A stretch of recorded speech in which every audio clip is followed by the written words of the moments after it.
नमस्कार. आज ज्येष्ठा गौरीच्या दिवशी माझी ही एक छोटीशी कविता. सर्वत्र प्रतिदिनी आनंद पसरे मनोमनी, भाद्रपद शुद्ध चतुर्थीला गणपतीच्या आगमनी, लागते चाहूल ज्येष्ठा गौरीच्या पाहुणचाराची, घरोघरी वाट पाहतात माहेरवाशिणींची. आज मी आहे सासरी आणि आई देवा घरी, विचलित मी तिच्या आठवणींचं वादळ आलंय अंतर्मनी.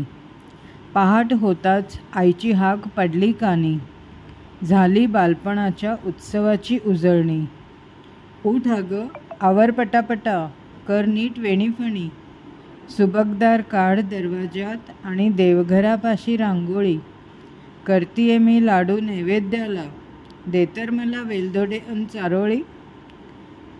7 स्वच्छ शुभ्र खडे, हळद कुंकू अक्षता गंध, पंचामृत गुळ खोबरे, गुलाब केवडा जास्वंद. घे फुलहार, फळे, वस्त्र अलंकार आणि पूजेची उपकरणे चांदीची. गौरी म्हणजे ऐश्वर्य, आनंद, लाट भरभराटीची.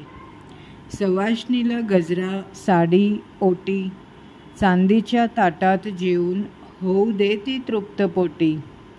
तलावापाशी 7 खड्यांची पूजा करून, दुधाची चूळ धरून, वाजत गाजत गौराईला मिरवून, भावंड आणि बहिणी पोहोचतो स्व अंगणी.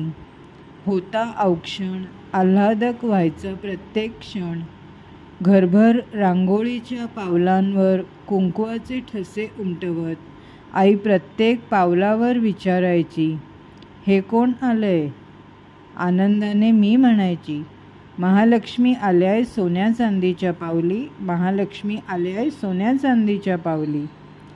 महाशक्तीचे रूप गौरी, आदिशक्तीचे रूप गौरी, आशीर्वाद तुझे सदैव राहू दे, नमन तुला हे गौरी.